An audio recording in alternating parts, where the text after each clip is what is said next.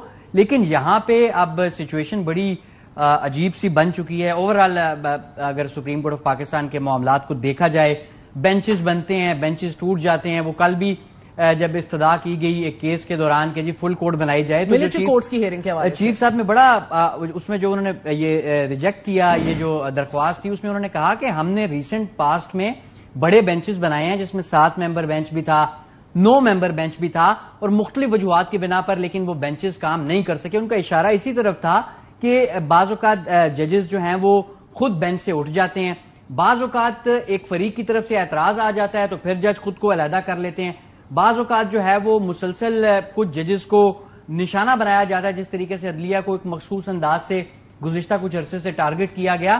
اور یہ ٹارگٹ جس طرح میں پہلے بھی بتا رہا تھا, جب سے یہ election related matter Supreme Court of Pakistan میں گیا, بلکہ جو وہ نوٹ تھا جو سو موٹو کے لیے لکھا گیا تھا, اس کے بعد یہ چیزیں چلتی رہیں اور بڑھنا بھی شروع ہو گئیں, اور ابھی تک جو ہے وہ اسی سپیڈ سے سپریم کورٹ آف پاکستان کے حوالے سے جاری ہیں. راجہ صاحب, چیف جسٹس بندیال صاحب نے جسٹس قاضی فائز عیسیٰ ریفرنس میں کورٹ کی عزت کا معاملہ قرار دیا تھا, اور جسٹس مظاہر علی نقوی صاحب کے کیس کے حوالے سے خاموش پیغام بھی دیا تھا. وائی از اٹ دین کہ ایک ڈیوائیڈ اور برقرار رہی ہے ابھی تک, اور ہم وہ یکجہتی نہیں دیکھ سکے, بلکہ جو ریفرنس کواش کرنا تھا جب شہباز شریف صاحب وزیر اعظم بھی بنے اور وڈرا کر لیا اس حکومت نے قاضی فائز عیسیٰ کے خلاف, اس پہ بھی ٹائم لگا. گروپنگ کا تاثر گہرا ہوتا چلا جا رہا ہے. یہ بات تو واضح ہے, یہ تو اب اس میں کوئی ڈھکی چھپی بات نہیں ہے کہ فائز عیسیٰ صاحب کے خلاف جو ریفرنس کی کاروائی ہوئی, انہوں نے بلکہ پٹیشن کی, ریفرنس کی کاروائی سے زیادہ جو سپریم کورٹ میں ان کی طرف سے پٹیشن دائر کی گئی, اس دوران 2 رویے سامنے آئے, اور اس کے بعد سے ایک نفاق کی کیفیت تو ہے, یہ بات تو ہے, لیکن یہ ایسا نفاق نہیں ہے کہ ساتھ بیٹھ کے کام نہ کر سکیں. بینچز میں ساتھ بیٹھتے بھی ہیں تمام جج صاحبان, لیکن کچھ معاملات ایسے ہیں جن پہ نقطہ نظر میں ایک واضح فرق ہے.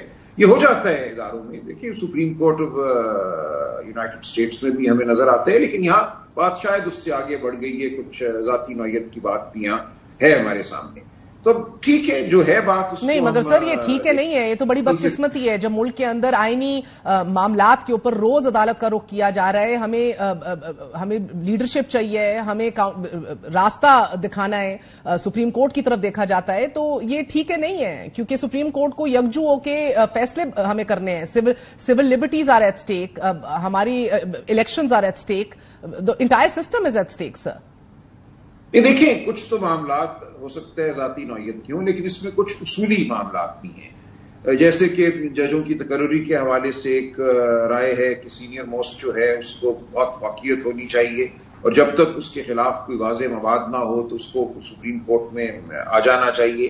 اسی طرح جو دوسرا معاملہ ہے بینچوں کی تشکیل کے حوالے سے, وہ بھی کوئی ذاتی نوعیت کا معاملہ نہیں ہے, وہاں بھی ایک اصولی اتفاق ہے کہ کیا چیف جسٹس کے اختیارات ہونے چاہیے, کیا نہیں ہونے چاہیے. جو قانون سازی ہوئی جس کے حوالے سے پھر ایک پٹیشن آئی, اس میں اسٹے آرڈر آ گیا, تو اس میں کچھ اصولی نوعیت کے بھی اختلافات ہیں, اور کسی بھی ادارے میں کسی بھی عدالت میں اصولی اختلافات کا ہونا کوئی بری بات نہیں ہے. لیکن اگر وہ اصولی اختلافات ذاتیات میں ڈھل جائیں اور اس کی وجہ سے ادارہ کام کرنے سے قاصر ہو جائے یا کام میں ایک طرح کی رکاوٹ پیدا ہو جائے, تو وہ پھر ایک افسوسناک بات ہے, لیکن افسوس سے زیادہ کیا کر سکتے ہیں. لیکن اصولی سلمان اکرم راجہ صاحب بہت بہت شکریہ. محسن, یہ کیس ہے کیا؟ دیکھیں مختصر, جسٹس مظاہر علی اکبر نقوی صاحب کے اوپر یہ جو شکایات جب سپریم کورٹ بھیجی گئی تو اس میں یہ کہا گیا, ایک تو ان کو بیٹی کو جو فیس انہوں نے بھجوائی اس کے حوالے سے الزام عائد کیا گیا, پھر انہوں نے گھر خریدا اس کے حوالے سے الزامات عائد کیے گئے, لیکن اس حوالے سے ایک جواب بھی آیا تھا ان کے بیٹوں کی طرف سے بھی, اور جو ہماری سر مگر فیس تو ان کے پرسنل اکاؤنٹ سے ڈائریکٹلی انسٹالمنٹس میں یونیورسٹی, جی بالکل بالکل, یہ اسی طرف میں آ رہا تھا. یہ وہ بینک اکاؤنٹ بھی, یہ بھی بڑا واضح ہے کہ جو جب یہ لاہور ہائی کورٹ کے جسٹس تھے, اور وہاں جو لاہور ہائی کورٹ کے سامنے جو ایک بینک کی برانچ ہے جو بطور جج ان کا اکاؤنٹ کھلا تھا, اسی اکاؤنٹ سے ان کی بیٹی کی فیس ان کی یونیورسٹی میں ٹرانسفر کی گئی. وہ بڑا واضح ہے. انیشیلی جو دو پلاٹس بیچ کے ایک پلاٹ خریدا، ایک پلاٹ بیچا گجرانوالا کینٹ میں ایک پلاٹ بیچا انہوں نے، وہ نیئرلی 2 کنال کا تھا. اسی طرح ایک انہوں نے گلبرگ 3 میں گھر بیچا، وہ بھی کوئی 2 کنال 10 مرلے کے قریب تھا. 2 پراپرٹیز بیچ کر انہوں نے ایک پراپرٹی خریدی اور ساتھ بیٹی کی فیس والا ایشو ہے. اس کے علاوہ یہ اس ریفرنس میں مطلب یہ جو ریفرنس دائر کیے گئے ہیں یہ سب کچھ ڈکلیئرڈ ہے، رجسٹرڈ سیل ڈیڈز FBR میں ڈکلیئرڈ ہے. پھر جو سیل پرچیز پہ ٹیکسز ہیں وہ ادا کیے گئے ہیں. کس بات کا ہے؟